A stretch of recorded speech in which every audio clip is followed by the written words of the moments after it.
फटाक्यांमुळे प्रत्येक दिवाळीमध्ये साधारण 2000हून अधिक मुलांच्या डोळ्यांना गंभीर इजा होती आहे। मुलांकडे कशा प्रकारे लक्ष द्यावं ज्यामुळे आपली मुलं सुरक्षित राहतील याबाबत डोळ्यांचे तज्ञ डॉक्टर भूपेश जैन यांनी माहिती दिलेली आहे। त्यांच्यासोबत बातचीत केली आहे आमचे प्रतिनिधी अविनाश परबत यांनी। पाहूया।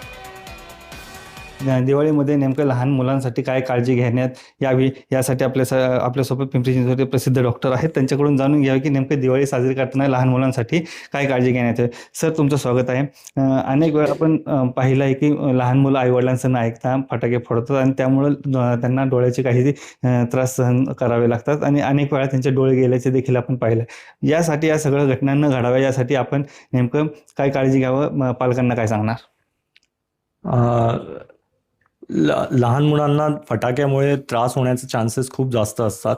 आपण ओव्हरऑल जे बघतो जे फटाक्यामुळे जे डॅमेज होतो डोळ्याला, त्याच्यापैकी लहान मुलांना 50 ते 60% चान्सेस आहे की त्यांना जास्त त्रास होण्याचे त्रास होऊ शकतं। तर अशा केसमध्ये लहान मुलांना जेव्हा हे फटाके फोडायचे असेल त्यावेळेस त्यांनी काळजी घ्यावी की जेणेकरून पॉसिबल असेल तर लहान मुलांनी फटाके न फोडावे।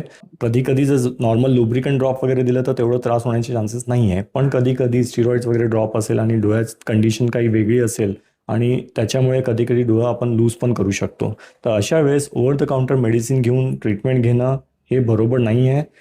फटाक्यामुळे काही डोळ्याला डॅमेज झालं तर आपल्याला डोळ्याचं पूर्ण एक्झामिनेशन करणं खूप गरजेचं आहे आणि एक्झामिनेशन करून काय त्रास झाला आहे त्याच्या हिशोबाने ट्रीटमेंट घेणं खूप गरजेचं आहे। त्यासाठी त्यांनी इमिडिएटली डोळ्याच्या डॉक्टरांकडे दाखवायला पाहिजे।